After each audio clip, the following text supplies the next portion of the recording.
اور بانیان مجلس کے مرحومین کے لیے بالاخص شہید قاسم سلیمانی صاحب کو یاد کرتے ہوئے اور اس ملت کے تمام شہیدوں کو یاد کرتے ہوئے ایک مرتبہ سورۃ الفاتحہ۔ بسم اللہ الرحمن الرحیم۔ ایاک نعبد و ایاک نستعین صراط المستقیم صراط الذین انعمت غیر المغضوب علیہم ولا الضالین۔ بسم اللہ الرحمن الرحیم۔ بسم اللہ الرحمن الرحیم۔ بسم اللہ الرحمن الرحیم۔ ربنا تقبل منا انک انت السمیع العلیم۔ صلوات پڑھیں محمد و آلہ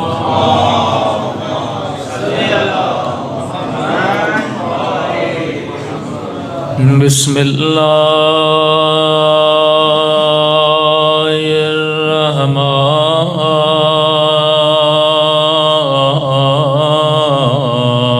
الرحیم۔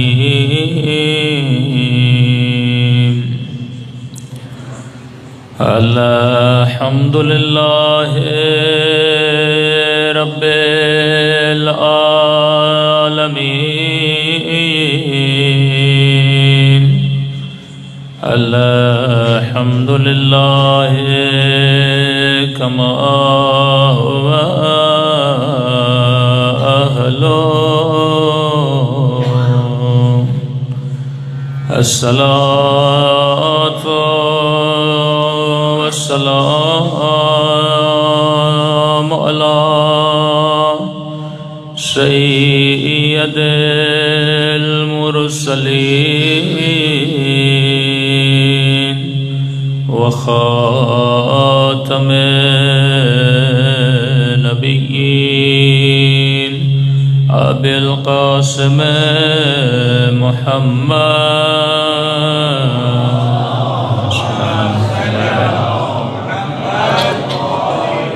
وعلى آل بیتہ الطیبین الطاہرین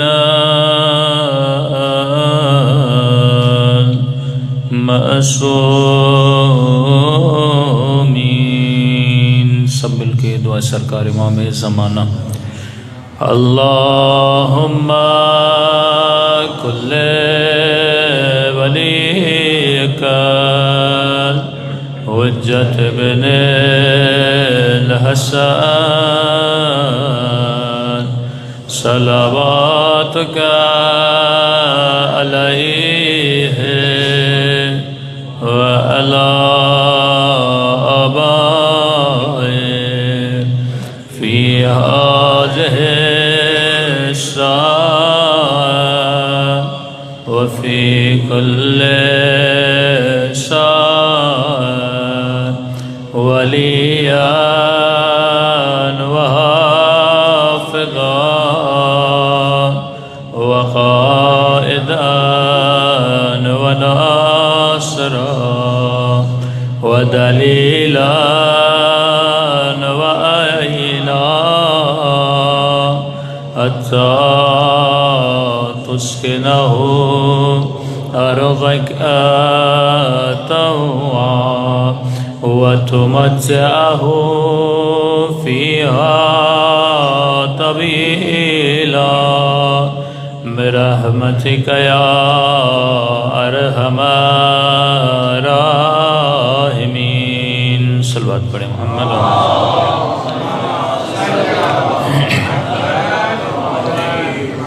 بسم اللہ الرحمن الرحیم۔ رب اشرح لی صدری ویسر لی امری واحلل عقدۃ من لسانی یفقہوا قولی۔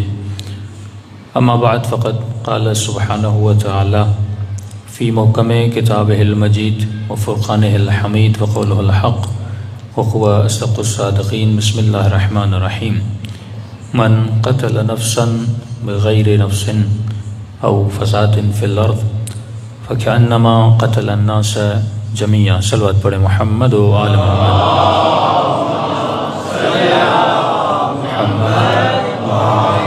محمد عجل فرجہ۔ دعا ہے پروردگار عالم ہم سب کی عبادتیں اپنی بارگاہ میں عالم قبول فرما دے، اور جس مقصد عظیم و حیات کی وجہ سے یہ مجالس رکھی جاتی ہیں ان مقاصد میں ہم سب کو کامیابیاں نصیب فرما دے۔ تھوڑا آواز کو کلیئر کر دیں، بہت گونج رہی ہے۔ صلوات پڑھیں محمد و آل محمد۔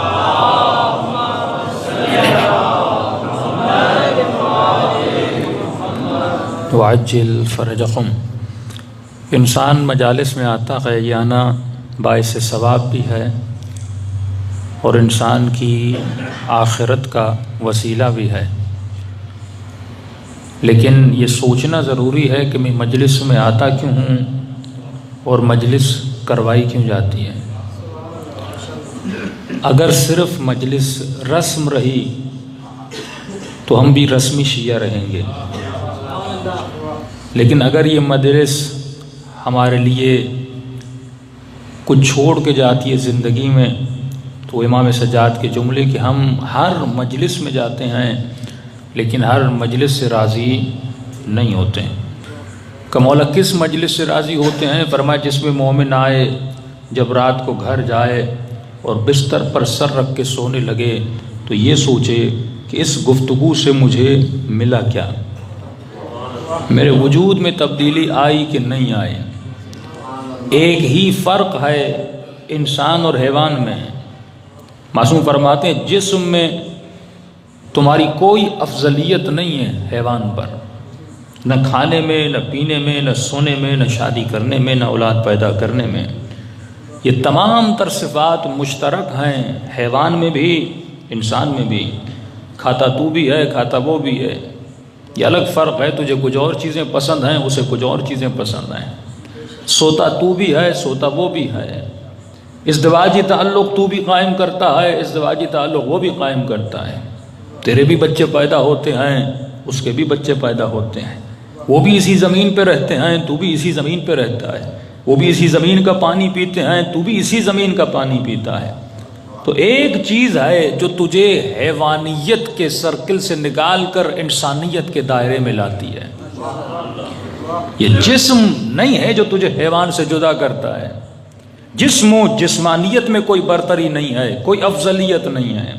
اگر تو انسان بنتا ہے تو ایک چیز کی وجہ سے جسے معصوم نے عقل کہا،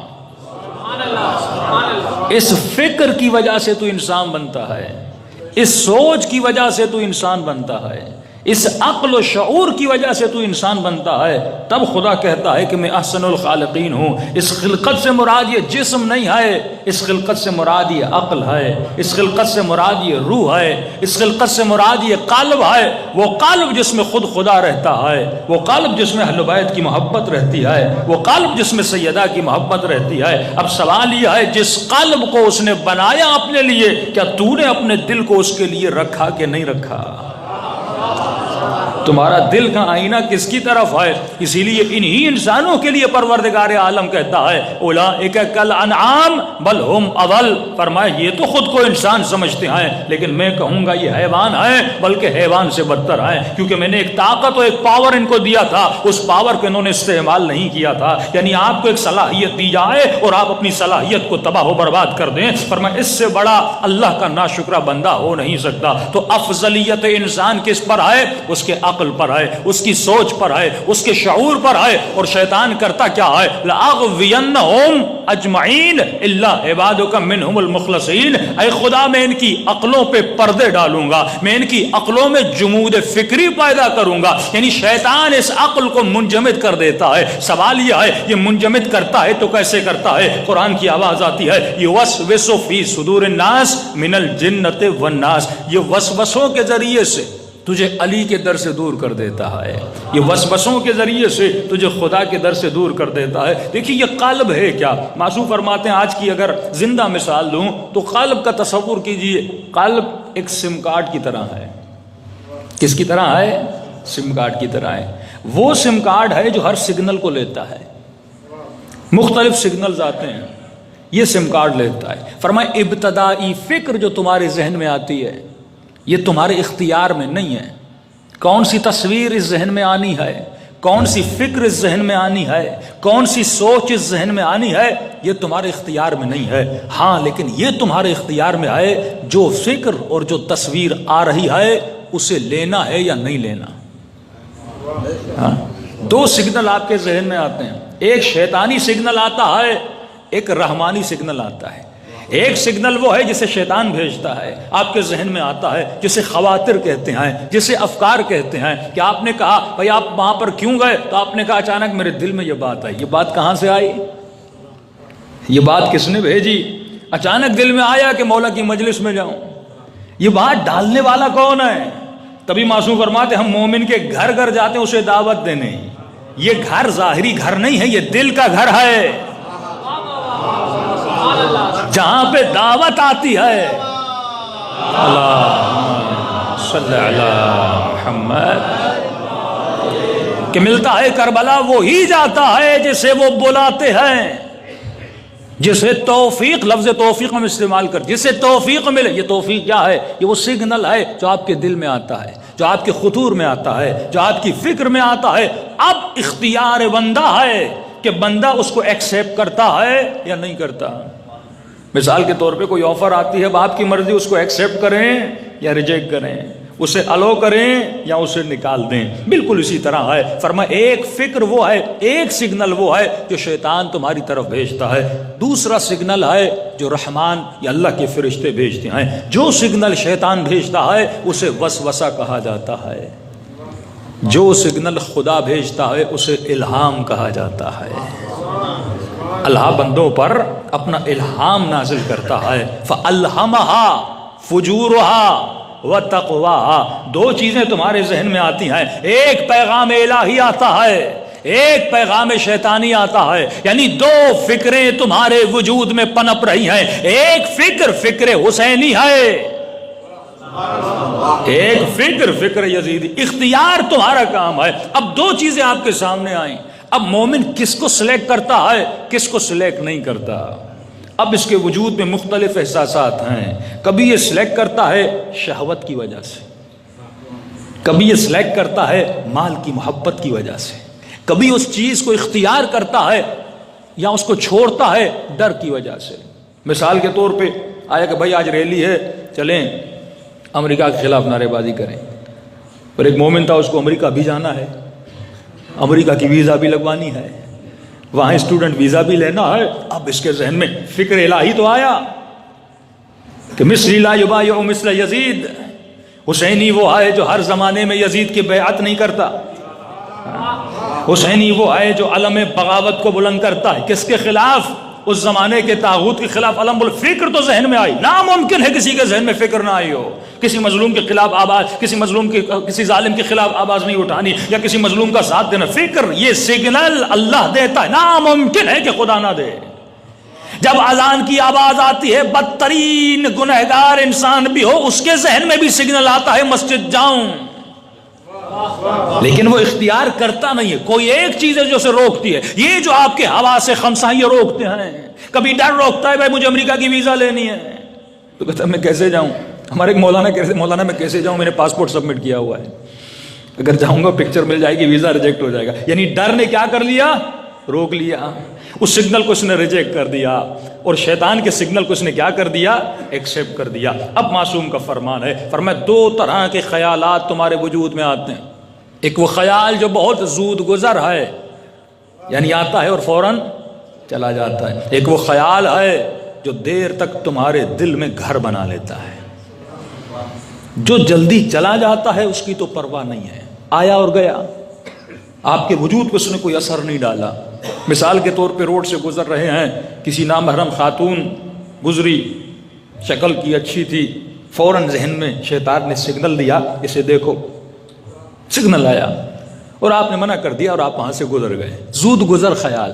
رات کو سوتے وقت کئی ایسے خیالات آتے ہیں، یعنی موحد بندہ ہے، اللہ کو مانتا ہے، اچانک خیال آتا ہے بھائی ہو سکتا ہے خدا نہ ہو، ہاں ہو سکتا ہے یہ میرا وہم ہو، کوئی رب نہیں ہے، اچانک ذہن میں آتا ہے، لیکن پھر کہتا ہے نہیں یہ وسوسہ اسے چھوڑ دیتا ہے۔ یعنی کچھ ایسے خیالات جو آتے ہیں اور جلدی سے چلے جاتے ہیں، کچھ ایسے خیالات ہیں جو آپ کے دل میں اپنا وطن بسا لیتے ہیں، اپنا گھر بسا لیتے ہیں، یہ خطرناک ہے۔ محمد علیہ محمد بلند صلوات، اللہم صلی علی محمد۔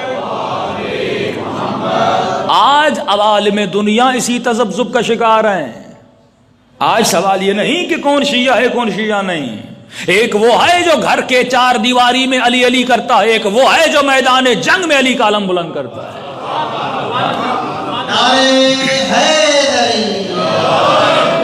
اور یہ وہی کر سکتا ہے المؤمن کا جبل اور راسخ، جو جبل مضبوط اور راسخ کی طرح مضبوط ہو۔ سوال یہ ہے تمہارا ایمان اتنا راسخ ہے کہ نہیں ہے؟ کہ مولانا اہل بیت گناہ سے کیسے بچتے تھے؟ انہوں نے اطاعت الہی کو اپنے دل میں گھر کی صورت دے دی تھی۔ جب تم بھی اسی طرح کرو گے، عقیدہ ہے کہ 14 معصوم ہیں، لیکن کیا عباس معصوم نہیں تھے؟ کہ سیدہ زینب معصوم نہیں ہے؟ کہ شہزادے قاسم معصوم نہیں ہے؟ کہ جتنے یہ شخصیات بزرگ گزری ہیں معصوم نہیں ہیں؟ ایک ہے عصمت خاص، ایک ہے عصمت عام، تو عصمت عام کو حاصل کر سکتا ہے۔ ایسے ایسے علماء گزرے جن کے لیے ملتا ہے کہ ہم نے کبھی بھی ان کو مکروہ کام کرتے ہوئے نہیں دیکھا۔ یہ کیسے ہوا؟ جب شیطان ایک شرط لگاتا ہے الا عبادک منہم المخلصین، اگر تو بندہ مخلص بن جائے تو شیطان کے وسوسے تمہارے اوپر بھی اثر نہیں کریں گے۔ لیکن سوال یہ ہے میں نے دل کو علی کا گھر بنایا کہ نہیں بنایا؟ میں نے دل کو سیدہ فاطمہ کا گھر بنایا کہ نہیں بنایا؟ مومن یہ تو سنتا ہے، حدیث یہ تو پڑھتا ہے کہ سیدہ کا وجود وہ ہے جس وجود کو کبھی کسی نامحرم نے نہیں دیکھا، اور سیدہ نے کسی نامحرم کو نہیں دیکھا۔ پھر عزیزو ضرورت کیا پڑی کہ بڑے دربار میں جا کر بی بی خطبہ دیں؟ وہ بی بی جو کبھی گھر سے نہ نکلی، جسے کبھی کسی نے دیکھا نہیں، یقیناً کوئی ایسا خیال بی بی کے ذہن میں آیا ہوگا جس خیال کو بی بی نے اختیار کیا اور بی بی دربار کی طرف چلی۔ یقیناً کوئی بڑا مقصد ہوگا۔ حسین اکیلے بھی جا سکتے تھے لیکن اپنے اہل و عیال کو کربلا لے کر جاتے ہیں۔ عزیزو یہ فکر ہے، جب تک انسان سوچے گا نہیں تب تک انسان سمجھے گا نہیں، اور جب تک انسان سمجھے گا نہیں تب تک مقام عمل کی طرف نہیں آئے گا۔ صلوات پڑھے محمد و آل محمد۔ نعرہ تکبیر، نعرہ رسالت، نعرہ حیدری، محمد و آل محمد صلوات۔ صلی علی محمد و آل محمد وعجل فرجہم۔ صلوات پڑھے محمد و آل محمد۔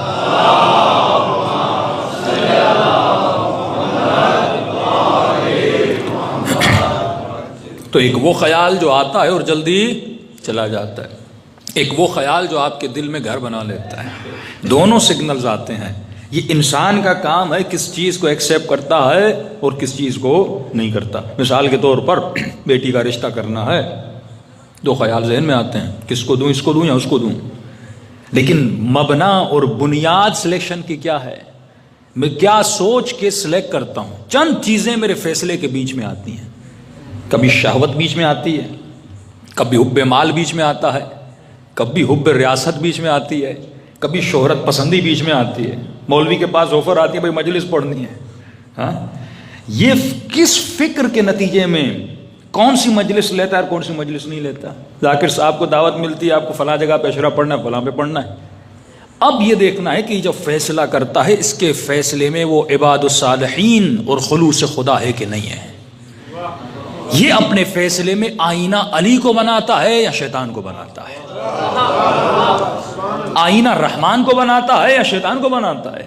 یہیں سے پتا چلتا ہے یہ بندہ خالص ہے کہ نہیں ہے۔ اس کے فیصلے بتاتے ہیں کہ یہ علی والا ہے کہ نہیں ہے۔ صرف زبان پر علی کا نام لینے سے کوئی علی والا نہیں بنتا جب تک علی کی فکر کو اپنے فیصلوں میں نہیں اپناتے۔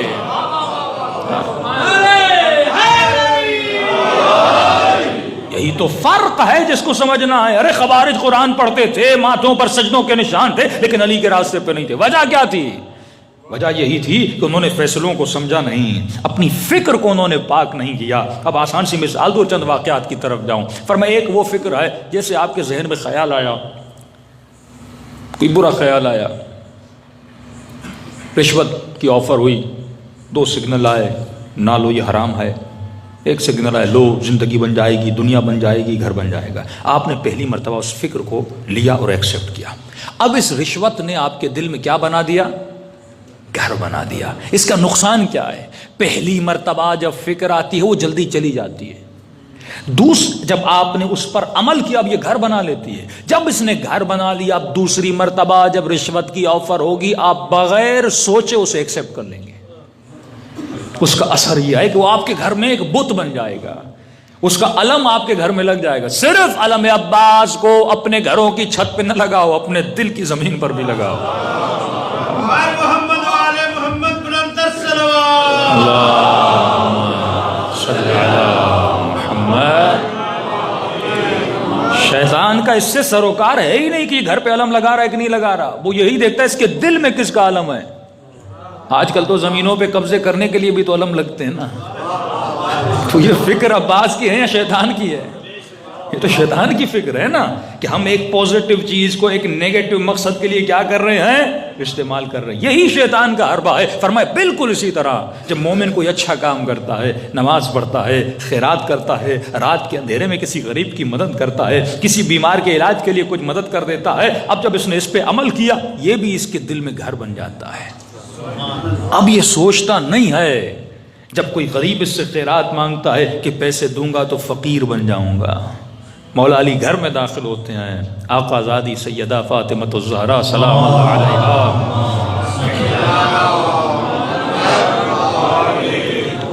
دیکھتے ہیں بی بی بیمار ہیں اور بستر پر لیٹی ہوئی ہیں. مولا فرماتے کہ سیدہ زندگی گزر گئی، آپ نے علی سے کچھ مانگا نہیں. شوہر کا بھی دل ہوتا ہے کہ بیوی کبھی کوئی خواہش کرے اور شوہر اس کے لیے فراہم کرے. بی بی فرماتے یا علی، اس کی وجہ ہے کہ جب میری شادی ہوئی تھی تو بابا نے کہا تھا کہ زہرا باپ کی سفارش اور وصیت کو یاد رکھنا، علی سے کبھی کچھ ایسا مت مانگنا کہ اس شوہر کے پاس دینے کے لیے نہ ہو اور بیوی کے سامنے شرمندہ ہو جائے. کہ علی اسی لیے میں نے آج تک آپ سے کچھ نہیں مانگا، ہو سکتا ہے مانگوں اور آپ مجھے نہ دے سکیں. فرمایا زہرا پھر بھی میرا دل ہے کہ آپ مجھ سے کچھ مانگیں مجھے خوشی دینے کے لیے. تو بیوی نے کہا آج اگر آپ اصرار کر ہی رہے ہیں تو بیمار ہوں، میرا دل کرتا ہے کہ انار کھاؤں. مولا گھر سے باہر نکلتے ہیں خوشی کے عالم میں کہ سیدہ نے آج پہلی مرتبہ کوئی خواہش کی ہے. بازار میں جاتے کہ قمبر دیکھ کر آؤ، انار کہاں ملتے ہیں؟ قمبر دیکھ کر آئے کہ مولا انار کا موسم نہیں ہے. بازار میں گئے انار ختم کا، پوچھو شاید کسی کے پاس انار ہوں. جب پوچھ تاچھ کی تو پتہ چلا ایک یہودی ہے جس کے کسی نے کہا یہ اسٹور کر کے رکھتا ہے. مولا خود اس کے در پہ جاتے ہیں، دستک دیتے ہیں. یہودی باہر آتا ہے کہ آج اس نے مجھ سے سوال کیا جس نے زندگی میں کبھی کچھ مانگا نہیں. میں نے سنا ہے تیرے پاس انار ہے، اگر ہو سکے میرے مریض کے لیے انار مجھے دے دو. یہودی نے کہا یہ میں نے اپنی بیوی کے لیے رکھے ہیں. امام نے کہا جتنی قیمت کہو گے ادا کر دوں گا، لیکن آج علی کو دے دو. اس نے کہا مولا میں آپ کو جواب دے نہیں سکتا. فوراً گیا وہ انار لایا اور مولا علی کی خدمت میں پیش کیا. انار 2 درہم کا تھا، علی نے اس کے ہاتھ پہ 4 درہم رکھے. لیکن یہودی تھا پر منصف تھا، انصاف کرنے والا تھا. اس نے کہا یا علی قیمت 2 درہم ہے تو 2 درہم لوں گا. یعنی اس کے دل تھا تو یہودی پر دل میں فکر الہی بس رہی تھی. آج اگر کسی چیز کی قلت ہو جائے تو ہم کتنی قیمت کو بڑھا دیتے ہیں. کلمہ پڑھ رہے ہیں، علی علی کر رہے ہیں، لیکن فکر شیطانی دل میں پنپ رہی ہے. اس نے کہا نہیں علی 2 درہم ہے تو 2 لوں گا. کیا ہوا کسی کے پاس نہیں ہے، میں انصاف کرنے والا ہوں. امام نے 2 درہم اور اس کے ہاتھ پہ رکھے کہ یہ 2 درہم انار کے ہیں اور یہ 2 درہم سیدہ کی طرف سے تمہارے ہاتھ پہ رکھ رہا ہوں. مولا انار لے کر واپس آتے ہیں. اب دیکھیے خدا دیکھنا چاہتا ہے اس کے دل میں کس چیز نے گھر بنا دیا ہے. جو ایک مرتبہ خیرات دیتا ہے دوسری مرتبہ دینے پہ سوچتا نہیں ہے. جو ایک مرتبہ نماز پڑھ لیتا ہے دوسری مرتبہ پڑھنے پہ سوچتا نہیں ہے. جو ایک مرتبہ نیکی کا کام کرتا ہے اب جب نیکی اس کے دل میں گھر بنا لیتی ہے دوبارہ اس نیکی کرنے میں وہ سوچتا نہیں ہے. مولا راستے سے گزرتے ہیں کیا دیکھتے ہیں؟ کسی خرابے سے کسی فقیر کے رونے کی آوازیں آ رہی ہیں. کئی دنوں سے میں نے کچھ کھایا نہیں ہے کوئی جو مجھے کچھ کھلا دے. ہو سکتا تھا علی آواز کو سنتے اور آگے نہ بڑھتے، کیونکہ علی کے دل میں خیرات خدا نے گھر بنا لیا تھا. علی کے دل میں اطاعت خدا نے گھر بنا لیا تھا. مولا فوراً اس خرابے میں جاتے ہیں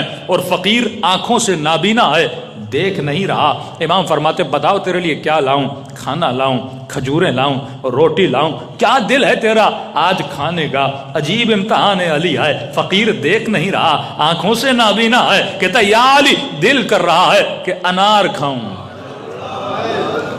امتحان دیکھیے خدا کیسے بندوں سے امتحان لیتا ہے، وہ چیک کرنا چاہتا ہے اس کے دل میں محبت کس کی زیادہ ہے۔ بِأَمْوَالِكُمْ وَأَنفُسِكُمْ، اے مومن میں تمہارا امتحان لیتا ہوں تمہاری جان کے ذریعے سے، تمہارے مال کے ذریعے سے، تمہاری اولاد کے ذریعے سے، تمہارے انفس کے ذریعے سے۔ اب خدا دیکھنا چاہتا تھا علی کے دل میں کس کی زیادہ محبت ہے، سیدہ کی محبت زیادہ ہے یا نور الہی کی محبت زیادہ ہے؟ اللہ کی، کیونکہ معصوم کا فرمان ہے یہ جو فقیر تم سے کچھ مانگنے آتا ہے آواز آتی ہے فقیر نہیں ہے، یہ اللہ کا ہاتھ ہے جو تمہاری طرف بڑھ رہا ہے کوئی جو مجھ سے تجارت کرے، ہے کوئی جو میری راہ میں کچھ دے، ہے کوئی جو اپنے رب کی مدد کرے۔ تو ایک مرتبہ مولا نے کہا ہاں انار تو ہے، لیکن دیکھیے اب نابینا تھا نا، علی کہہ سکتے تھے انار کا موسم نہیں ہے، دیکھ تو نہیں رہا تھا نا، آپ کے ہاتھ میں کوئی چیز ہے اور نابینا بولے دیکھ تو نہیں رہا، مولا کہہ سکتے تھے انار کا موسم نہیں ہے، کوئی اور چیز تمہارے لیے لاؤں، لیکن یہ علی ہے جس نے زندگی میں کبھی جھوٹ بولا نہیں ہے، یہ نام کا صدیق نہیں ہے، یہ کام کا صدیق ہے، یہ حقیقی صدیق ہے۔ امام نے کہا انار تو ہے، صلی اللہ محمد۔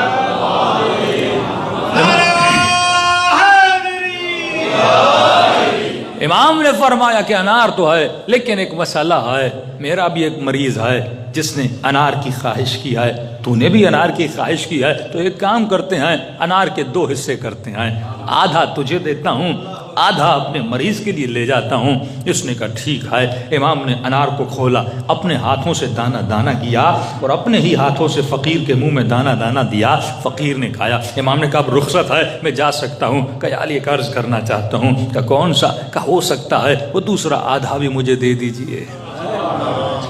دیکھیے امتحان خدا کیسے لیتا ہے۔ وہ سیدہ جس نے زندگی میں کچھ نہیں مانگا، پہلی مرتبہ کوئی خواہش کیا ہے اور بڑی مشکل سے علی کو ایک انار ملا، معجزہ کرتے تو کئی انار آ جاتے ہیں لیکن وہ بھی ہماری طرح عام زندگی گزارتے تھے، ایک انار ملا ہے۔ اب خدا امتحان دے رہا ہے کہ علی فقیر کو دیتے ہیں، ایک طرف بیوی کی محبت ہے، ایک طرف خدا کی محبت ہے، ایک طرف پیغام الہی ہے۔ یہی چیز تو کربلا میں موجود تھی نا کہ امام حسین کرتے کیا ہیں، ایک طرف دین الہی ہے، ایک طرف اولاد کی محبت ہے۔ کیا بچے کی محبت میں آ جاتے ہیں یا خدا کی محبت میں اپنی اولاد کو قربان کرتے ہیں؟ اسی لیے کربلا میں کوئی ماں جھجکتی ہوئی نظر نہیں آتی، وہ رات بھر اپنے بچوں کو تیار کرتی ہوئی نظر آتی ہیں۔ ہر ماں اس لیے رو رہی تھی کہ ہو سکتا ہے کہ حسین میرے بچے کو نہ بھیجے، قاسم اس لیے رو رہے ہیں کہ چچا مجھے اجازت نہ دے، حسین اپنے اکبر کو اپنے ہاتھوں سے سجا کر دھجا کر گھوڑے پر بٹھاتے ہیں۔ یہی حقیقی فکر حسینی ہے کہ جب دین خدا کو ضرورت پڑے بندے خدا میدان الہی میں باہر نکل آئے۔ امام نے کہا ٹھیک ہے، اگر دوسرا آدھا بھی مانگا ہے تو علی تجھے کھلا دیتے ہیں۔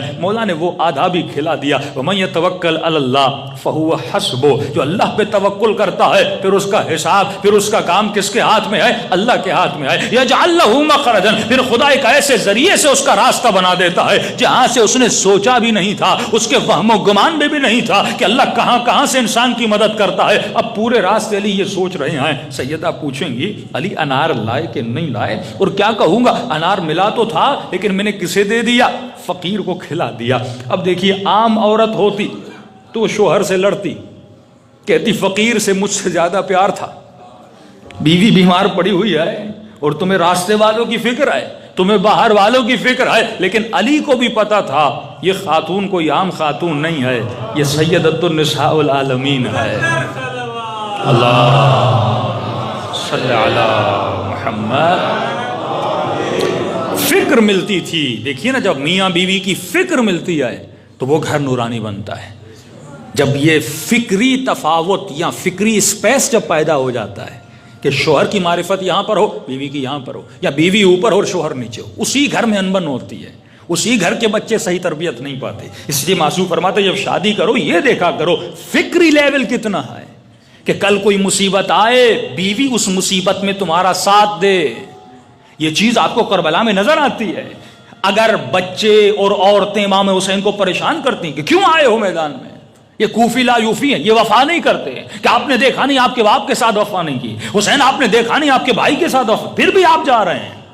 کئی کاموں میں جب انسان کرنا چاہتا ہے تو گھر والے پریشانیاں ایجاد کرتے ہیں۔ بیٹے پریشانی ایجاد کرتے ہیں، بیوی پریشانی ایجاد کرتی ہے، فلاں کو دیکھو فلاں کو دیکھو، وہ رفاہ میں ہیں، وہ مستی میں ہیں، وہ مزے میں ہیں، لیکن آپ دین خدا کے پیچھے چلے گھومتے پھر دے رہے ہیں۔ تو یعنی جب تک فکری ہم آہنگی انسان کے وجود میں نہ ہو اس گھر میں سکون نہیں ہوتا۔ کربلا میں یہ فکری ہم آہنگی نظر آتی ہے۔ حسین صرف جذبہ شہادت نہیں رکھ رہے بلکہ زینب بھی جذبہ شہادت میں ہیں، اکبر کی ماں بھی جذبہ شہادت میں ہیں۔ وہ قومیں بلند قومیں بن سکتی ہیں جن کی فکر میں فکری ہم آہنگی ہو۔ پاکستان کا مسئلہ یا فکری ہم آہنگی نہیں ہے، یعنی فکری اعتبار سے، عقلی اعتبار سے، شعوری اعتبار سے ہم ایکول نہیں ہیں۔ ایک مومن کہتا ہے جانا، ایک مومن کہتا ہے نہیں جانا۔ ہاں آج میں کچھ سوشل میڈیا پہ دیکھ رہا تھا کہ دشمن کتنا ڈرا ہوا ہے۔ 2 دن ہوئے ہیں شہید قاسم سلیمانی کو شہید ہوتے ہوئے، پورے فیس بک پر شہید قاسم سلیمانی چھائے ہوئے ہیں۔ فیس بک کس کا؟ امریکہ کا، ٹھیک ہے نا۔ اور رہبر معظم کا جب یہ بیان آیا تو انہوں نے کہا ایک شخص جب زندہ ہوتا ہے قومیں شاید اس کا احساس نہ کریں، جیسے شہید عارف حسین الحسینی جب تک زندہ تھے اس قوم نے اس شہید کی نہ قدر کی نہ قیمت جانی۔ مرنے کے بعد پتہ چلتا ہے کہ اس کا روح کتنا بلند تھا، اور یہ کیسے پتہ چلتا ہے؟ خدا بندوں کے دلوں میں اس کی محبت کو ڈال دیتا ہے۔ یہ قلوب المؤمنین بتاتے ہیں وہ کتنا عظیم تھا۔ زندہ تھے کسی کو پتا نہیں تھا، لیکن شہادت کے بعد دل بتا رہے ہیں، یعنی ایران ہو، عراق ہو، پوری دنیا میں لوگوں کے دلوں میں جو غم پایا جاتا ہے یہ غم بتا رہا ہے کہ امام زمانہ کتنے غمگین ہوں گے۔ ہاں جب ایک عظیم شخص کسی کے بیچ سے جاتا ہے، کئی پیجز انہوں نے، خود ہمارا پیج انہوں نے کل رات ڈیلیٹ کر دیا، ٹویٹر ڈیلیٹ کر دیا، فیس بک ڈیلیٹ کر دیا، قبلہ عقیل غربی صاحب کے ان کے تو 3 لاکھ فالوور تھے ان کا ڈیلیٹ کر دیا ہے۔ جن جن لوگوں نے شہید قاسم سلیمانی کی پکچرز یا بیانات رکھے تھے وہ فیس بک سے پیجز بھی کیا کر دیے؟ ڈیلیٹ کر دیے۔ یہی تو دشمن کی کمزوری ہے، وہ سمجھتا ہے کہ پیج کو ڈیلیٹ کر دیں گے تو دل سے محبت بھی ڈیلیٹ ہو جائے گی۔ یہ ہر چیز کو ڈیلیٹ کر سکتا ہے لیکن علی کی محبت کو کبھی ڈیلیٹ کر ہی نہیں سکتا۔ مرد آباد مرد آباد امریکہ، مرد آباد مرد آباد مرد آباد امریکہ، اسرائیل مرد آباد مرد آباد، اسرائیل مرد آباد، منافقین مرد آباد مرد آباد، منافقین مرد آباد، محمد و آل محمد صلی علی محمد۔ تو یہ ڈر اور یہ جو خوف دیکھیے انسان کے فیصلوں سے پتہ چلتا ہے وہ حق کا انتخاب کر رہا ہے کیا نہیں کر رہا۔ یہ زندگی کے چھوٹے چھوٹے پوائنٹس ہیں۔ دوسرے ہمارے ایک مولانا تھے تو ہم نے کہا کہ آپ نے کیوں نہیں اپنی پیج پہ شہید کی پکچر کا؟ مولانا آپ کا پیج ڈیلیٹ ہو گیا، میرا بھی ڈیلیٹ ہو جائے گا۔ یعنی پیج سے زیادہ محبت ہے، شہید سے محبت نہیں ہے۔ یہ افکار انسانی ہیں، یعنی آپ کا چھوٹا چھوٹا فیصلہ بتاتے ہیں آپ کہاں ہو۔ مثقال ذرۃ خیرا یرہ ومثقال ذرۃ شرا یرہ، یہ ذرہ ذرہ بتاتا ہے کس انسان کو یقین ہے میں کل زندہ رہوں گا، لیکن ایسا کام کر کے جاؤ کہ دنیا تجھے یاد رکھے، ایسا کردار۔ اس بات پہ میں آؤں گا۔ مولا علی اسی سوچ میں تھے کہ اللہ کی راہ میں علی، ایک طرف بیوی کی ڈیمانڈ ہے، دوسری طرف وہ فقیر جو اللہ نے بھیجا تھا۔ مولا یہی سوچ رہے ہیں کہ سیدہ پوچھیں گی علی انار لائے کہ نہیں لائے، جواب کیا دوں گا۔ مولا گھر میں داخل ہوئے، جب گھر سے گئے تھے تو سیدہ شدید بیمار تھیں اور بستر پر سو رہی تھیں، اتنی بیمار تھیں کہ بی بی اٹھ بھی نہیں سکتی تھی۔ اب مولا فرماتے میں جیسے گھر میں داخل ہوا کیا دیکھا، گھر کے صحن میں سیدہ کام میں مشغول ہیں، شفا مل چکی ہے۔ پریشانی کے عالم میں پوچھا سیدہ آپ ٹھیک ہو گئی؟ کہاں ٹھیک ہو گئی؟ مولا نے صحن کے دوسرے دائیں طرف دیکھا، وہاں پر انار کی ایک پیتی پڑی تھی۔ برائے عظمت جناب سیدہ بلندر صلوات اللہ صلی علی محمد۔ مولا پریشان، ارے قمبر شہر میں گھوم گھوم کے تھک گیا، کہیں پر انار نہیں تھا، اور ایک انار ملا تھا، یہ انار کی پیتی کا سیدہ ٹھیک ہو گئی۔ سیدہ انار کہاں سے آئے؟ کہ یا علی آپ نے ہی تو بھیجے ہیں۔ کہ میں نے کب بھیجے؟ کہ یا علی دروازے پہ کسی نے دستک دی تھی، کہ علی نے فاطمہ کے لیے انار بھیجے ہیں۔ مولا سمجھ گیا یہ لانے والا کون ہے، یہ وہی ہے جو حسن و حسین کے جھولوں کو جھلاتا تھا۔ آج انار دے کر گیا ہے. یہاں پہ دو نتیجے نکلتے ہیں جو اہم ترین نتیجے ہیں. پہلا نتیجہ یہ جب اللہ کی راہ میں دیتے ہو تو خدا 10 گنا کر کے واپس دیتا ہے. اب سوال یہ مومن یہی سوچتا ہے 10 روپے دوں گا تو 1000 روپے ملے گا, 1000 دوں گا 10,000 ملے گا. جب جان اللہ کی راہ میں دیتے ہو نا, سب سے بڑی قربانی ہوتی ہے جان کی قربانی. مال کرو گے یہاں ملے گا نا, لیکن جان کی قربانی کہاں ملتی ہے؟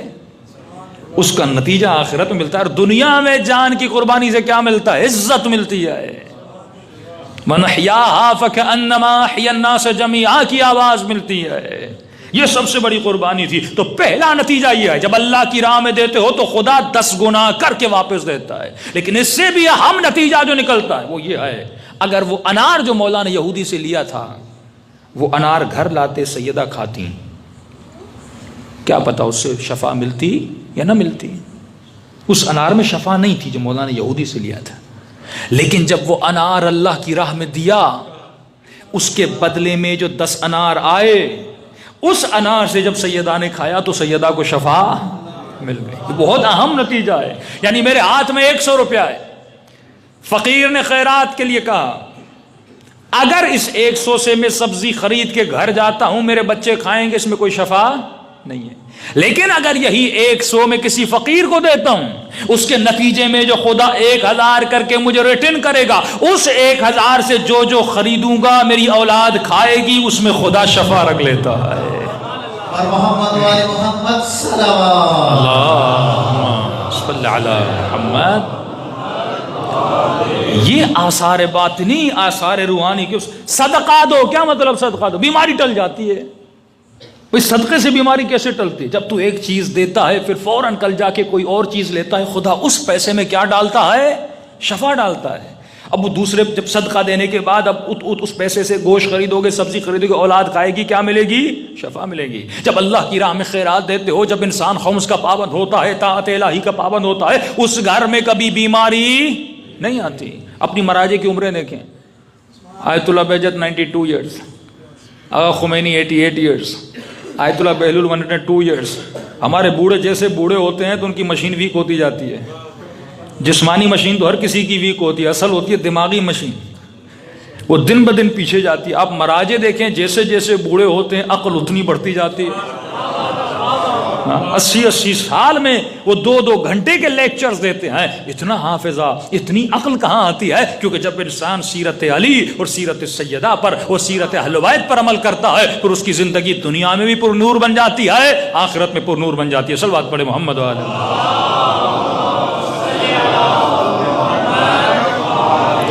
محمد وعجل فرج. وقت میرے پاس بہت کم ہے کیونکہ شاہ فیصل کالونی بھی پہنچنا ہے. عرائض بہت ہیں انشاءاللہ. پہلے تو مومنین کو کہتے تھے فالو اپ کریں, لیکن ابھی کیونکہ ساری چیزیں ڈیلیٹ ہو گئی, ہم کوشش کر رہے ہیں کہ اس منبر سے گفتگو کا انداز بدلا جائے.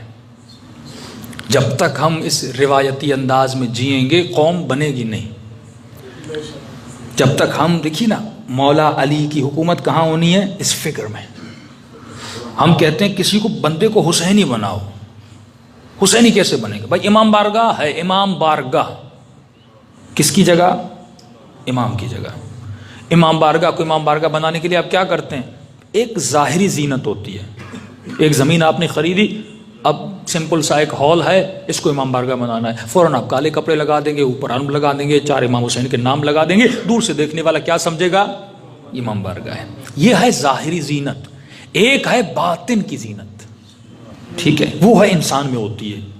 ایک ہے مٹیریل, یہ امام بارگاہ, یہ دیواریں ہیں, یہ چونا, یہ سیمنٹ ہے, اس پہ کالے کپڑے لگاؤ, امام بارگاہ بن جائے گی.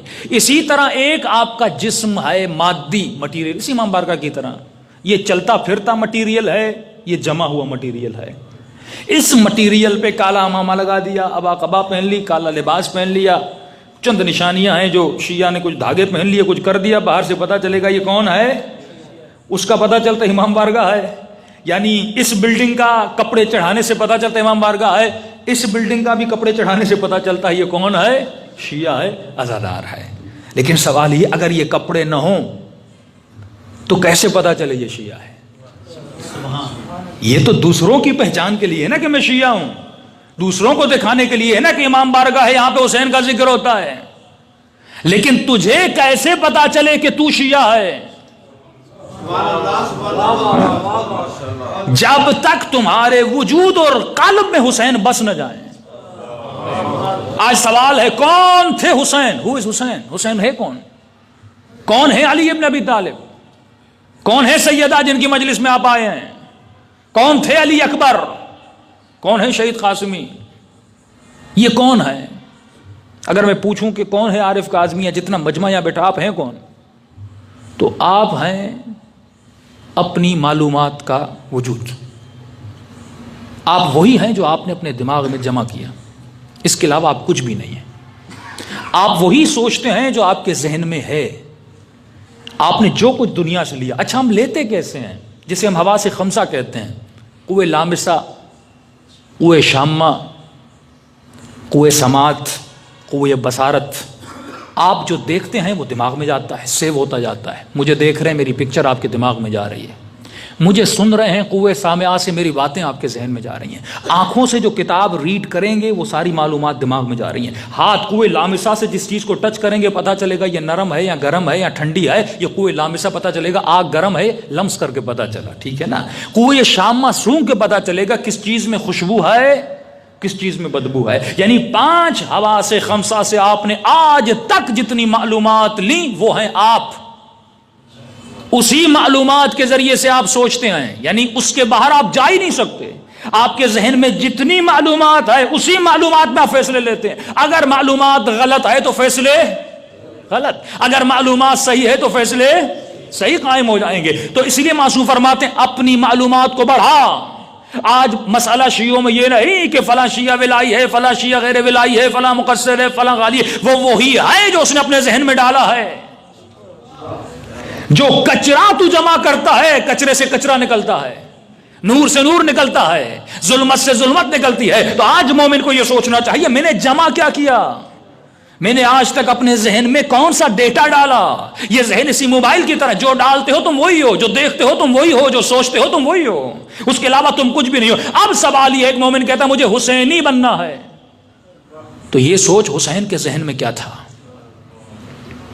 تب تک تو حسینی بن نہیں سکتا جب تک حسین کا ڈیٹا اپنے ذہن میں نہ ڈالو۔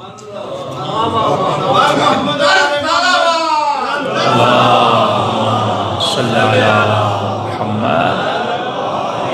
نعرے تکبیر، مجمع زیادہ ہے اور بلند آواز سے جواب دیں، نعرے تکبیر، نعرے رسالت، نعرے حیدری، محمد وآل محمد صلوات۔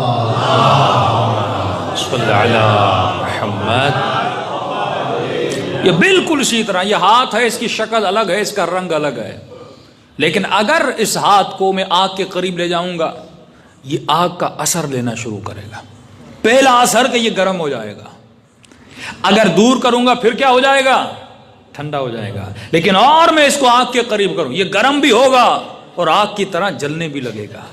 اگر زیادہ میں اس کو آگ میں رکھنا شروع کر دوں اس کا رنگ آگ کے رنگ جیسا ہو جائے گا۔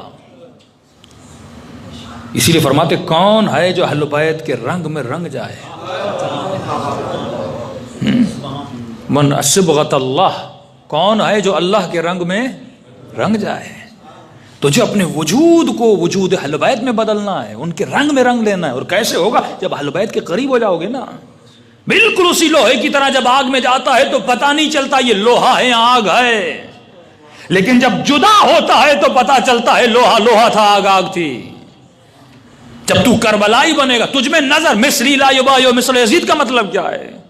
اپنے رنگ کو حسین جیسا رنگ میں بدل دے، دور سے دنیا دیکھے اور دنیا دیکھ کر یہ کہے یہ حسین جا رہا ہے۔ ہاں، عباس جب میدان میں جاتے تھے لوگ یہ نہیں کہتے تھے عباس جا رہا، کہتے تھے یہ علی جا رہا ہے۔ آقا زادی زینب جب خطبہ دیتی تھی لوگ یہ نہیں کہہ رہے تھے زینب خطبہ دے، کہہ رہے تھے لگ رہا ہے علی خطبہ دے رہا ہے۔ جب تمہاری آواز میں علی کی آواز گونجنے لگے گی، جب تمہارے کردار میں علی کا کردار نظر آنے لگے تو مولا فرماتے شیعون نازینا ولا تکونن شینا. آج آخری زمانہ ہے، آخر الزمان ہے، امام زمانہ کا ظہور قریب ہے اور نشانیاں ہوتی ہوئی نظر آتی ہیں. آج دیکھنا، یہ امام دیکھنا چاہتے ہیں کون ہے، کہ یہ صرف مٹیریلس دنیا میں گم ہے، صرف اپنے منافع اپنے فائدوں میں دیکھ رہا ہے، یا یہ دیکھ رہا ہے کہ میں نے دین خدا کے لیے کچھ کیا کہ نہیں کیا. آیت اللہ نمر جب شہید ہوئے تھے، کئی لوگوں نے کہا کہ مولانا کیا ضرورت تھی آل سعود کے نظام سے لڑنے کی. میں نے کہا کیوں؟ کہا جلدی مر گئے، 55 ایئرز میں شہید ہو گئے. میں نے کہا اچھا نہ لڑتے تو کیا ہوتا؟ کہا زندگی زیادہ جی لیتے. ایک یہ فکر ہے جو فکر شیطانی ہے، زندگی زیادہ جی لیتے. میں نے کہا ٹھیک ہے، اگر نارمل زندگی گزارتے. مجھے ایک سوال کا جواب دے، آپ کے گاؤں کا کوئی مولانا ہے نارمل زندگی، نماز پڑھاتا ہے، آتا ہے جاتا ہے، اس کا کچھ جائے نہیں کہ دنیا میں کیا ہو رہا ہے کیا نہیں ہو رہا. ابھی بس نماز پڑھو، روزہ رکھو، حج کرو، زکوٰۃ دو، اور مجلس ہو تو امام بارگاہ کے اندر ماتم کرو، سیدہ کی مجلسیں مناؤ، دیٹس اٹ، اس کے بعد کچھ نہ کرو. میں نے کہا اگر یہ جی لیتے ایسے جیسے عام انسان زندگی گزارتا ہے تو کتنے سال رہتے؟ 70 سال، 80 سال، 90 سال. اور اگر مر جاتے کتنے لوگ اس کے جنازے میں ہوتے؟ صرف گاؤں والے 200 لوگ، 400 لوگ، 500 لوگ. اور مرنے کے بعد کون ان کو یاد رکھتا؟ کچھ ہی لوگ. میں نے کہا آج آیت اللہ نمر نے جب نظام ظلم کے خلاف قیام کیا، دنیا کے 600 ملین شیعہ اسے جان رہے ہیں. اس وقت صرف گاؤں والے جانتے. کتنے لوگ اس وقت فاتحہ پڑھتے؟ 300-400 فاتحہ ہوتی. آج جب بھی نام آتا ہے 500-600 ملین شیعہ ان کے لیے فاتحہ پڑھتے ہیں، نام آتا ہے درود پڑھتے ہیں، صلوات پڑھتے ہیں. میں نے کہا یہ ہے حیات ابدی. جب اللہ کی راہ میں جان دیتے ہو تو خدا 10 گنا کر کے تمہارے وجود کو بڑا کر دیتا ہے. محمد وآل محمد صلوات صلی علی محمد وعجل. یہ وہ شہید ہے کہ اللہ کی آواز آتی ولا تقولوا، ان کے لیے کیا نہ کہو یہ مردہ ہیں، بل احیاء عند ربہم یرزقون. مرنا تو ہر انسان کو ہے، لیکن حسین کی طرح عزت کی زندگی گزار کر اس دنیا سے جاؤ. آج فکر اور نظریے کی جنگ ہے. ایک وہ شیعہ جو نظریاتی شیعہ ہے، ایک وہ شیعہ جو رسمی شیعہ ہے، برائے نام شیعہ ہے، زیارت پہ جاتا ہے، ماتم کرتا ہے، عزاداری کرتا ہے، لیکن فکر حسینی کو نہیں لے جاتا. یہ ایک راہ ہے عزیزان محترم، یہ ایک راستہ ہے جس پر ہمیں چلنا ہے اور اس نظام کو امام زمانہ کے نظام سے ملانا ہے. مولا بھی حکومت معجزے کے ذریعے سے قائم نہیں کریں گے، آپ اور میری مدد کے ذریعے سے حکومت قائم ہوگی. اس نظام کے کچھ افراد ہوں گے. اگر حسین کو کربلا میں عباس کی ضرورت ہے تو امام زمانہ کو بھی آج کے عباس کی ضرورت ہے. اگر حسین کو کربلا میں کسی زینب کی ضرورت ہے تو امام کو بھی آج کسی زینب کی ضرورت ہے. کون ہے جو امام کے لیے زینب بنے؟ کون ہے جو وقت کے امام کے لیے سیدہ بن کے دکھائے؟ کون ہے جو اپنے وقت کے ولی کے لیے عباس بن کے دکھائے؟ تو جب تک یہ خوف اپنے دلوں سے ختم انسان نہیں کرتا، مال کا خوف، جان کا خوف، اولاد کا خوف، نوکری جانے کا خوف، تمام تر یہ خوف جب انسان ختم نہیں کرتا تب تک اللہ کی راہ میں قیام نہیں کر سکتا. اپنا وقت دینا پڑتا ہے، جان دینی پڑتی. سوشل میڈیا ہے، اسی سوشل میڈیا پہ آپ اسلامی جنگ کو لڑ سکتے ہیں اور دشمن کو شکست دے سکتے ہیں. مجالس کا مطلب یہی ہے کہ دیکھو وہ بیوی جو کبھی گھر سے نہ نکلی تھیں لیکن ولایت کے دفاع کے لیے اس سیدہ نے اپنی جان کو بھی اس راہ میں قربان کیا. آج کون ہے جو ولایت علی کے لیے جان کو؟ ایک تو وہ ہیں جو صرف ولایت کہہ رہے ہیں، ایک وہ ہیں جو ولایت علی کو کائنات کے چپے چپے میں نافذ کر رہے ہیں. نفوذ ولایت جگہ جگہ. دنیا کو بتاؤ کہ شیعہ ہوتا کیا ہے. شیعہ کا نام آئے سن 70 سے پہلے کون جانتا تھا شیعوں کو، لیکن آج کائنات دنیا کی، یعنی امریکہ کے الیکشن ہوتے ہیں تو وہاں پہ زیادہ سے زیادہ شیعوں کو یاد کیا جاتا ہے. کسی اپنا پریزیڈنٹ کو جیتنا ہوتا ہے تو اس کو یہ کہنا ہوتا ہے کہ ہم ایران پہ حملہ کریں گے، تو اس کو ووٹ ملتا ہے، تب جا کے صہیونی طاقتیں اس کو اقتدار پر لاتی ہیں. جی آج دیکھیے آپ نے دین لایا، اسلام لایا، ایمان لایا. اللہ نے کہا کلمہ پڑھو مومن ہو، لا الہ الا اللہ کو مومن ہو، محمد رسول اللہ کو مومن ہو، علی ولی اللہ کو مومن ہو. لیکن مومن اپنی سمپل زندگی میں رسول خدا کے جانے کے بعد اگر دیکھنا چاہے کہ حق کس کے ساتھ ہے، ہمارا عقیدہ تو وہ عقیدہ نہیں کہ اصحابی کا نجوم بایہم اقتدیتم اہتدیتم، میرے سارے صحابہ ستاروں جس کے بھی پیچھے جاؤ. بھائی صراط مستقیم ایک ہے، ایک مشرق کی طرف جا رہا ہے، ایک مغرب کی طرف جا رہا ہے. ہم کیسے ہدایت پائیں گے؟ جنت کا راستہ تو ایک ہے. تو نبی نے اس زمانے میں معیار حق علی کو بنایا. فرمایا علی مع الحق والحق مع علی. اگر تردد میں پڑ جاؤ کہ حق کہاں جا رہا ہے، اگر لڑائیوں کو دیکھو، اگر فتنوں کو دیکھو کہ میں جاؤں تو کس طرف جاؤں، اگر مختلف لیڈرشپ میں پھنس جاؤ، اگر مختلف رہبر تمہارے وجود میں پیدا ہو جائیں اور تمہاری بات سمجھ میں نہیں آ رہی کیونکہ سارے اللہ کا نام لے، سارے رسول کا نام لے اور سارے دین خدا کا نام لے رہے ہیں، اب تو پریشان ہے کہ میں جاؤں تو کیسے جاؤں، تو فرمایا ایک حق کی بنیاد چھوڑ کے جا رہا ہوں، اس کا نام ہے علی ابن ابی طالب. یہ مت دیکھنا کہ حق کہاں جا رہا ہے، یہ دیکھنا کہ علی کہاں جا رہا ہے. آج کے مومن کو بھی دیکھنا ہے. آج کے دنیا میں بھی مختلف لیڈرز ہیں، مختلف رہبر ہیں. آج کا شیعہ پریشان ہے کہ حق کس طرف ہے. تو وقت کے علی کو پہچانو، وقت کے حسین کو پہچانو.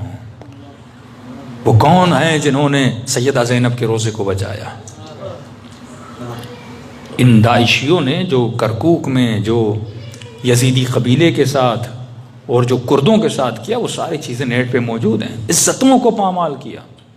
جہاد و نکاح کے نام پر چھوٹی چھوٹی بچیوں کو بیچا گیا.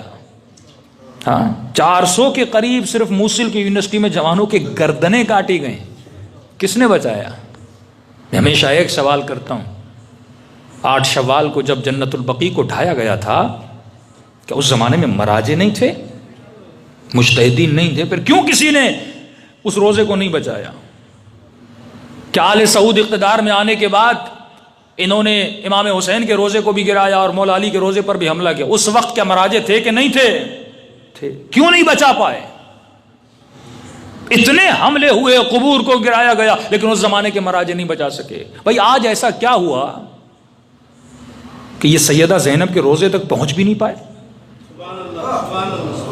ہاں یہ سوچنے کی بات ہے. سلامتی رہبر معظم سید علی خامنہئی بلندر صلوات.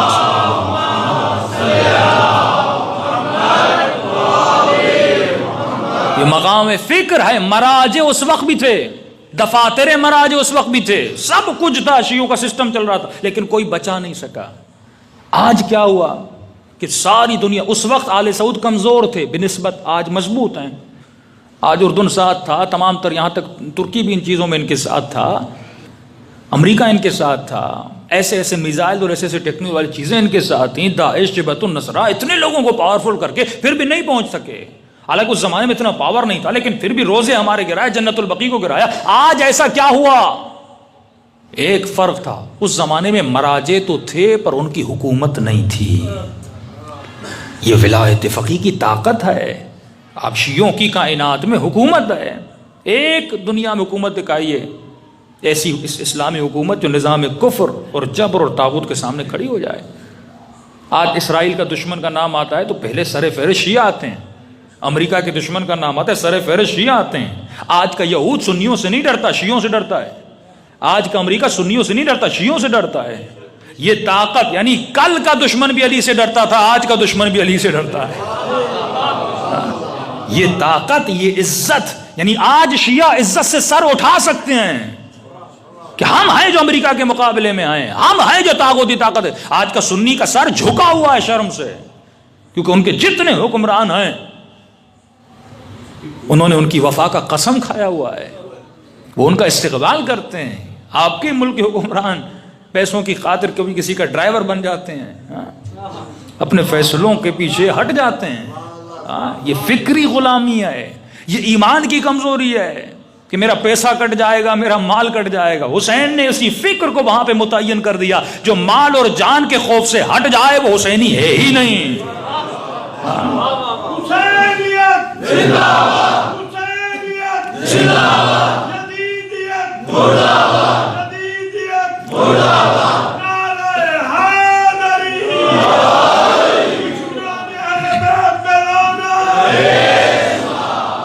بے وقوف شیعہ ہیں جو یہ سمجھتے ہیں کہ یہ حکمران جو ہیں کچھ کر دیں گے. یہ بے وقوف ہیں بھائی. جب ان کے ذہن میں فکر علی ہے ہی نہیں، جب انہوں نے اپنا لیڈر علی کو مانا ہی نہیں، تو علی جیسا کردار کہاں آپ کو نظر آئے گا؟ وہی بھاگنے والا کردار ان کی سیرت میں آپ کو نظر آئے گا. نام ہی جس کا یو ٹرن رکھ دیا جائے، خطرہ آئے تو فوراً. وہ صحابی کہتے ہیں نا کہ میں اتنا تیز بھاگا تھا جتنا ہرن بھاگتا ہے نا پہاڑ، اتنا تیزی سے میں بھاگ کے وہاں گیا تھا. تو علی بن ابی طالب نے میدان، ہر صرف مولا نے نہیں، اہل بیت کے ہر سپاہی نے یہ بتایا کہ ہم کسی میدان سے، حماس بھی تھا لیکن آج تک اسرائیل کو شکست نہیں دے سکے، لیکن حزب اللہ کے جوانوں نے کیوں دی؟ یہ جذبہ علوی تھا. سوچا ہی انہوں نے نہیں تھا کہ بشار اسد بھی بچ سکتا ہے. جتنے عرب اسپرنگ آیا سارے ملک تباہ ہو گئے، لیکن یمنی شیعہ کھڑے ہیں، شام کے وہاں پہ مومنین کھڑے ہوئے ہیں. تو یہ آپ کا اقتدار، یہ آپ کی قدرت. دشمن اسے ہٹانا چاہتا ہے. انڈیا میں اور مختلف ملکوں میں بدھزم کو بڑھایا گیا، پاکستان میں صوفیزم کو بڑھایا جاتا ہے. صوفی کا عقیدہ یہی ہے، گھر بیٹھ کے اللہ کرو، ہمارا کیا جائے حکومت سے، ہمارا کیا جائے سیاست سے. یہ وہی فکر تھی جس کو سیدہ مٹانے کے لیے نکلی. کہا کہ یہ ہمارے لیے ایکسیپٹیبل نہیں ہے کہ نبوت بھی بنو ہاشم میں ہو اور خلافت بھی بنو ہاشم میں ہو. قریش اس کو ایکسیپٹ نہیں کر پا رہا تھا کہ خلیفہ ثانی جناب عمر جب جا رہے تو ابن عباس ان کے ساتھ تھے، اور علی نے آنے کے ساتھ انکار کر دیا کہ علی چلو شام چلتے. مولا نے کہا میں ساتھ نہیں آؤں گا. کہ ابن عباس علی کیوں نہیں آئے؟ کہا مجھے نہیں پتا. کہ ایک بات کا بتا، جواب تو دے، قریش نے علی کو خلیفہ اور بنو ہاشم کو خلافت کیوں نہیں دی؟ کہا مجھے نہیں پتا. کہ اس لیے کیونکہ قریش پسند نہیں کرتے تھے کہ خلافت بھی آپ کے خاندان میں آئے اور نبوت بھی آپ کے خاندان میں آئے. وہی سوچ یہود کی سوچ تھی کہ دیانت موسیٰ کے خاندان میں تو ہو سکتی ہے لیکن حکومت ہم موسیٰ کو نہیں دیں گے. اسی لیے یہودی جناب سلیمان اور داؤد کو نبی نہیں مانتے. ایک نبی کو انہوں نے حکومت نہیں دی. سیاست اور دیانت کو جدا کر دیا گیا. کہ علی دین بتائے. ان کا خاندان دین بتانے کے لیے آیا تھا، خلافت سے ان کا کیا جائے.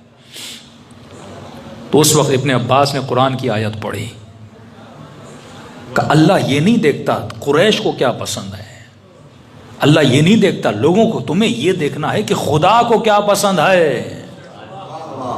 اس کی مرضی ہے وہ جس خاندان میں خلافت کو رکھے، جس خاندان میں نبوت کو رکھے. تو یہ فکر وہیں سے تھی. بی بی اس فکر کو توڑنے کے لیے نکلی.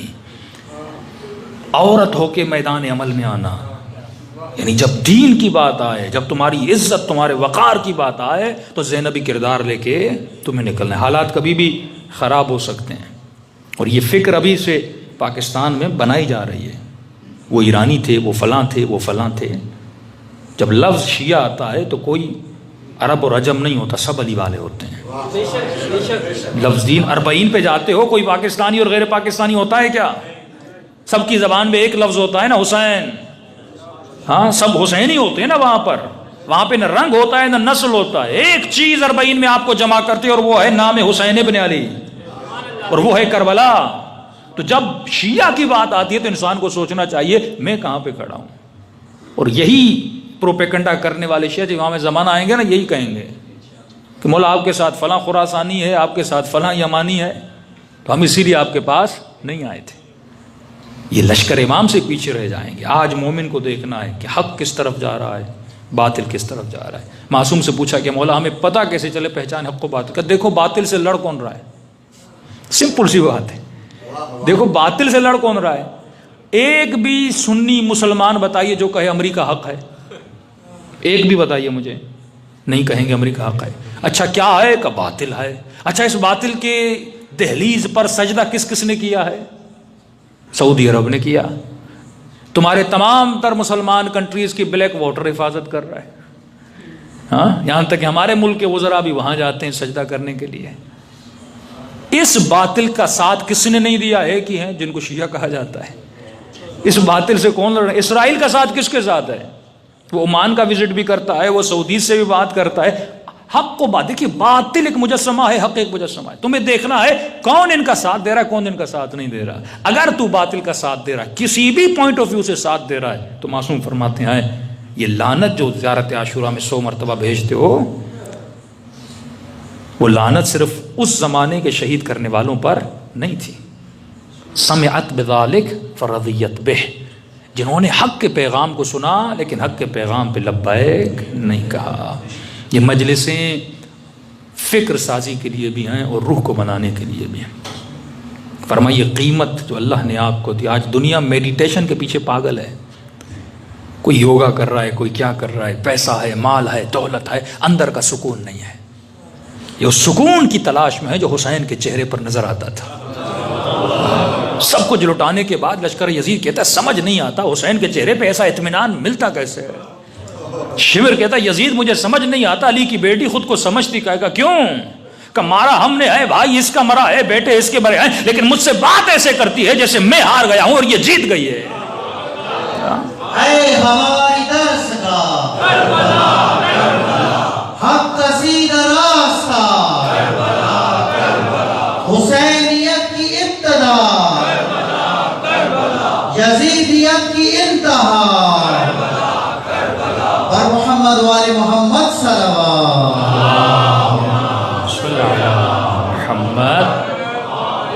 محمد عجل فرجهم. اس جذبے اور سکون کے پیچھے دنیا ہے. اللہ نے آپ کو سب چیزیں دی. خدا کہتا ہے اگر سننا چاہتے ہو میں کیسے بات کرتا ہوں تو قرآن پڑھ. اگر مجھ سے بات کرنے کا سلیقہ سیکھنا چاہتے ہو تو دعائے کمیل پڑھ. صحیح، یہ دعائیں کس مکتب کے پاس ہیں؟ میں یہ بات تعصب میں نہیں کہہ رہا، لیکن واقعاً آپ دوسرے مسلمانوں کے جمعے کے خطبے ہوتے ہیں نا، جا کے سنیے. کوئی مٹیریل نہیں ان کے پاس، بولے تو کیا بولیں، ایک ہی سبجیکٹ ہے، یہ حرام ہے، یہ شرک ہے، یہ بدعت ہے، شیعہ کافر ہے. یہ اس کے علاوہ کوئی ٹاپک ہی نہیں ہے. تو ایک اہل سنت بھائی تھے، انہوں نے کہا میں نے اپنے مولانا کو چٹھی لکھی. میں نے کہا مولانا ہم سمجھ گئے کہ شیعہ کافر ہیں، آگے بھی تو بتاؤ، دین میں اور کیا ہے، زندگی میں اور کیا کرنا ہے، بچوں کی تربیت کچھ بھی نہیں ہے، اللہ سے کیسے کلام کرنا ہے، کوئی دعا ان کے پاس نہیں ہے. رسول خدا مسلمان بنانے، علی کو مومن بنانا تھا، ان کی ذمہ داری تنزیل کی تھی، مولا کی ذمہ داری تعویل کی تھی. وہ اس سے دور کچھ بھی، کوئی مٹیریل نہیں ہے ان کے پاس، نہ اخلاقی مٹیریل. آپ اٹھائیں کتنے خطیب ہیں ان کے. طارق جمیل جو تھوڑی بہت اچھی گفتگو کرتے ان میں، ان کو بھی اٹھا لے، وہی تاریخ کے قصے، پیار کیسے کرتے تھے، سلاتے کیسے تھے، چلتے کیسے تھے، نبی اونٹ کیسے بنتے تھے، بس یہی تاریخ کیسے. اور کچھ کوئی اخلاقی، کوئی فکری، کوئی فلسفی گفتگو ہے ہی نہیں. لیکن جو مٹیریل، جو احادیث، جو علم اہل بیت آپ کے پاس ہے، آپ کو بھی اس سے دور رکھا جا رہا ہے. ہمیں بھی کہاں تک محدود کیا جا رہا ہے؟ صرف جنگوں تک، صرف احزاب تک، صرف خیبر سناؤ، خندق سناؤ اور مجمع سے واہ اور چلے جاؤ. صرف محدود کیا جا رہا ہے آپ کو جنگوں تک. بھائی ایک جنگ ہے جو مولا نے ہاتھ سے کی، ایک جنگ جو مولا نے فکر سے کی، جس سے دشمن کو شکست ملی. کربلا کے بعد کربلا میں 200 لوگ بھی ایسے نہیں تھے جو امام حسین کو امام مانتے، 200 بھی نہیں تھے جو حسین کو امام تسلیم کرتے. جنہوں نے خط لکھے تھے وہ امام نہیں مانتے تھے، فرزند رسول مانتے تھے. لیکن آج دنیا میں 600-500 ملین شیعہ جو حسین کو امام مانتے ہیں، معصوم مانتے ہیں، بمعنی حقیقی معصوم مانتے ہیں. یہ فکر امام حسین کی تھی جو آہستہ آہستہ بنپتی گئی اور بڑھتی گئی اور دنیا میں یہ فکر پھیل گئی. دشمن اسی فکر سے ڈرتا ہے. وہ آپ کو صوفیزم کی طرف لے جائے گا، وہ آپ کو بدھزم کی طرف لے جائے گا، لیکن اصلی میڈیٹیشن جہاں سے سکون ملتا ہے، فرماتے اگر سکون لینا ہے تو بارگاہ الہی میں آ جا. اللہ کا کلام سننا ہے، قرآن پڑھ. خدا سے کلام کرنا ہے تو دعا پڑھ. معصوم سے کلام کرنا ہے تو زیارت پڑھ. ہر چیز، ہر سلیقہ، ہر طریقہ موجود ہے، لیکن بندہ اس سے دور ہے. بہترین میڈیٹیشن معصوم نے نماز شب پڑھ، رات کے اندھیروں میں اللہ سے باتیں کر. اپنے امام کا صرف نام نہیں لے، ڈیلی اپنے امام سے 5 منٹ کلام کیا کر. وہ زندہ ہیں. فرماتے ہیں اے مرعشی نجفی، ہمارے شیعہ سمجھتے ہیں کہ ہم ان سے غافل ہیں. امام کی توقیات میں آئے کہ ہم تمہارے احوال سے غافل نہیں ہیں. یہ مت سمجھنا تو بیمار ہے تو ہمیں نہیں پتا، تو فقیر ہے تو ہمیں نہیں پتا. ہر چیز ہمیں پتا ہے، لیکن اگر کوئی چیز، کسی چیز کا پتہ نہیں تو تمہیں تمہارے امام کا پتہ نہیں ہے. جتنا رابطہ برقرار کریں گے. مجلس اصل میں وہ سیڑھی ہے جو ملاتی ہے آپ کو ولایت سے. ولایت مطلب آج کا ولی کون ہے؟ امام زمانہ ہے. آج جس ولایت کا ذکر ہونا چاہیے حکومت امام زمانہ ہے، ظہور امام زمانہ ہے. ظہور کی آمادہ سازی انسان کو کرنی ہے، کردار کو بنانا ہے امام زمانہ کے ظہور کے لیے. اور فرمایا یہ نعمت صرف علی والوں کو ملی.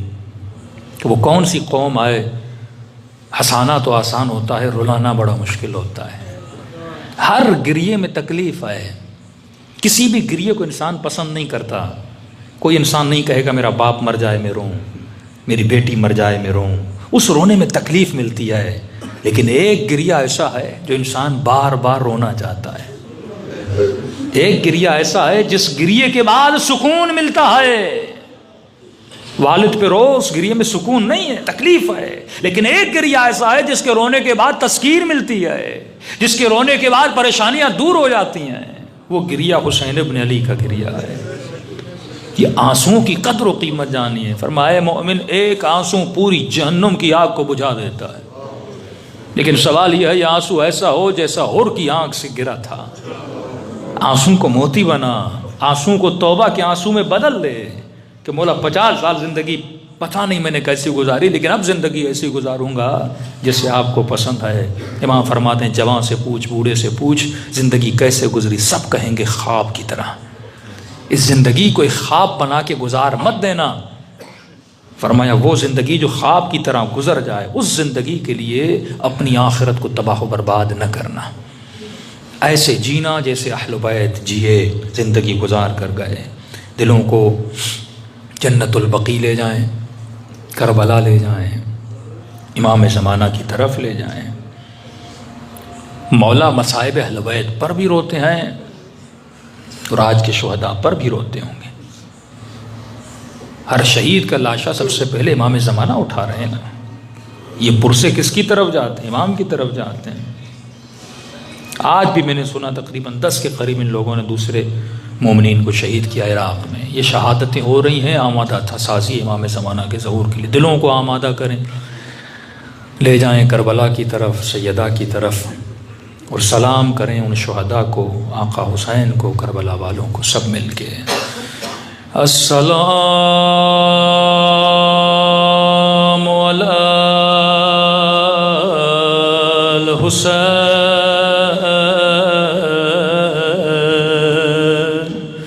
وعلی علی ابن الحسین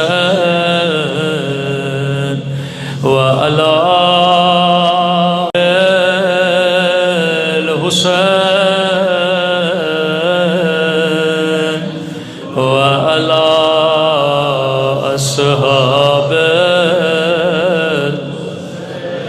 حسین کی آواز بلند ہونی چاہیے۔ السلام علی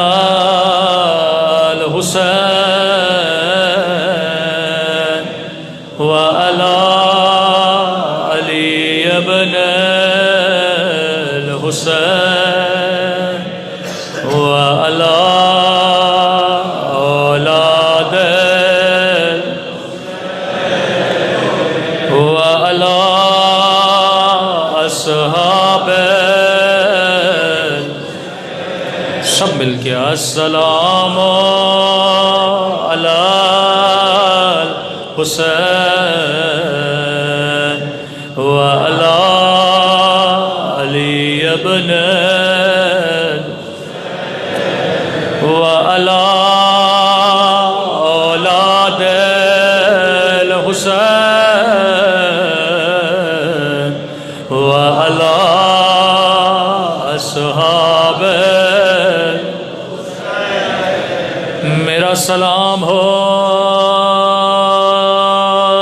زینب کی یتیمی پہ،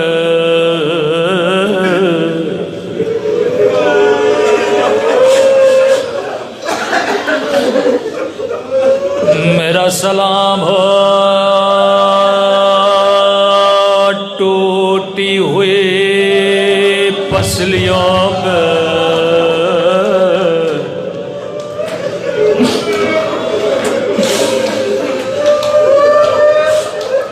امام رضا فرماتے ہیں ہمارے شیعوں چھوٹی چھوٹی باتوں کے لیے ہمیں ہماری دادی کا واسطہ نہ دیا کرو،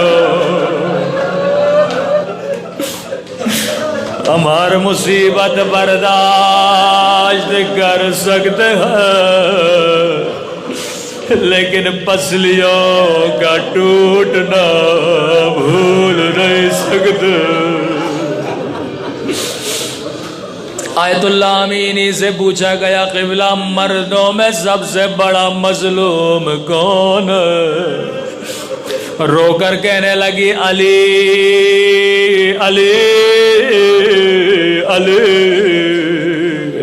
فرمایا مرد کے لیے بڑا مشکل ہے اس کے سامنے اس کی بیوی کو مارا جائے.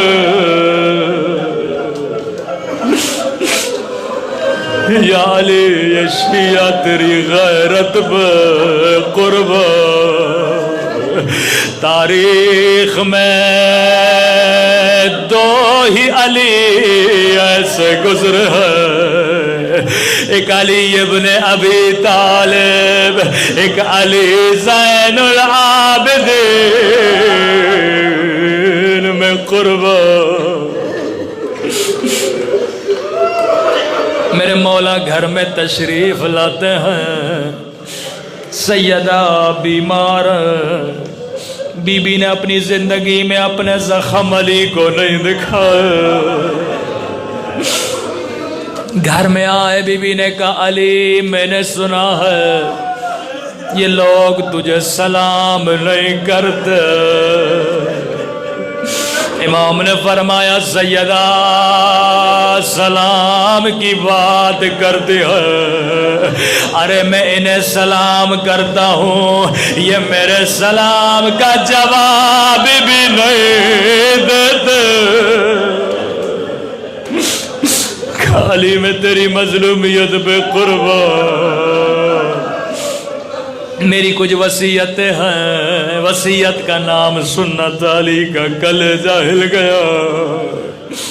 پہلا جملہ ہی ایسا تھا جس نے علی کو رلا دیا. بی بی نے فرمایا علی علی میں زہرا تھوڑی دیر کی مہمان ہوں.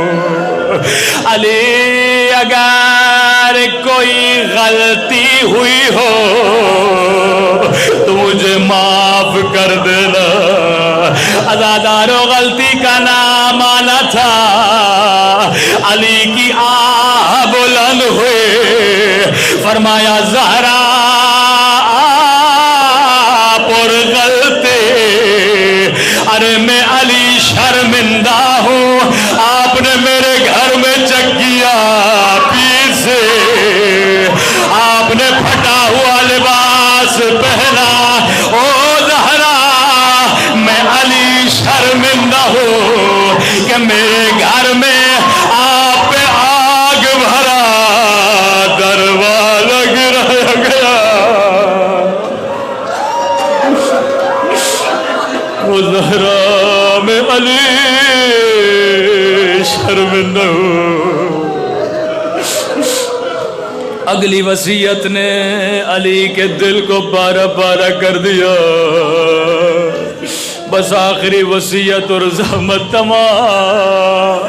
فرمایا علی غسلنی باللیل کفنی باللیل دفنی باللیل. مجھے رات میں کفن کرنا, مجھے رات میں غسل دینا, مجھے رات میں دفن کرنا. بی بی یہ تو سمجھ آتا ہے رات کو غسل کیوں دے, رات کو کفن کیوں دے, لیکن بی بی دفن تو صبح کو بھی کر سکتے تھے. لیکن فرمایا علی وہ میرے جنازے میں نہ آئے وہ جنہوں نے میرے حسن کو رلایا,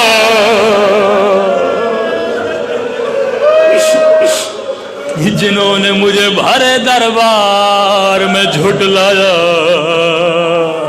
ایک اور وصیت جو پاکستان میں بہت کم پڑھی جاتی ہے, بڑی دردناک وصیت ہے. فرمایا علی جب مجھے غسل دو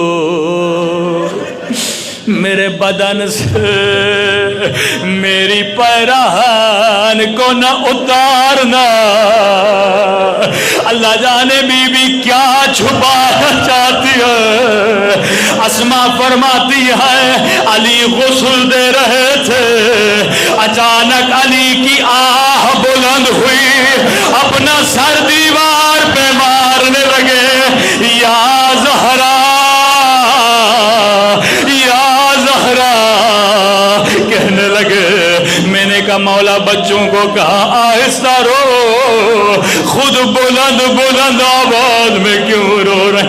فرمایا اسماء میں نے دیکھ لیا، ارے وہ ٹوٹی ہوئی پسلیاں جو زہرا مجھ سے چھپا رہے تھے۔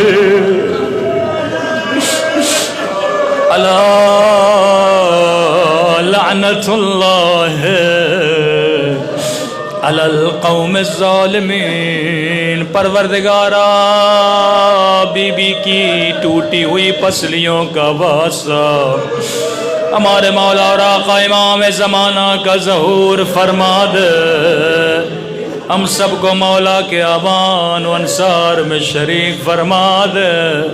حاضرین مجلس میں جو پریشان ہیں ان کی پریشانیوں کو دور فرما دے، سب کی شرعی حاجات کو قبول فرما دے، ہم سب کو امام زمانہ کے اعوان و انصار میں شریک فرما دے۔ خدایا اس مجلس کا ثواب بانیان مجلس کے مرحومین تک پہنچا دے، بالاخص ہمارے شہید و شہید قاسم سلیمانی اور ان کے ساتھیوں تک پہنچا دیں، ہم سب کو بھی شہداء کربلا کے ساتھ محشور فرما۔ تب تک موت نہ دینا جب تک اپنے گناہوں سے معافی نہیں کر لیتے۔ پروردگار ہم سب کو زبان ذاکر عطا فرما، بدن صابر عطا فرما۔ پروردگار ہم سب کو قلب شاکر عطا فرما، عقل سالم عطا فرما۔ جتنے مریض ہیں ان کو شفاء کاملہ اور عاجلہ نصیب فرما۔ ربنا تقبل منا انک انت السمیع العلیم۔ صلوات پڑھیں محمد۔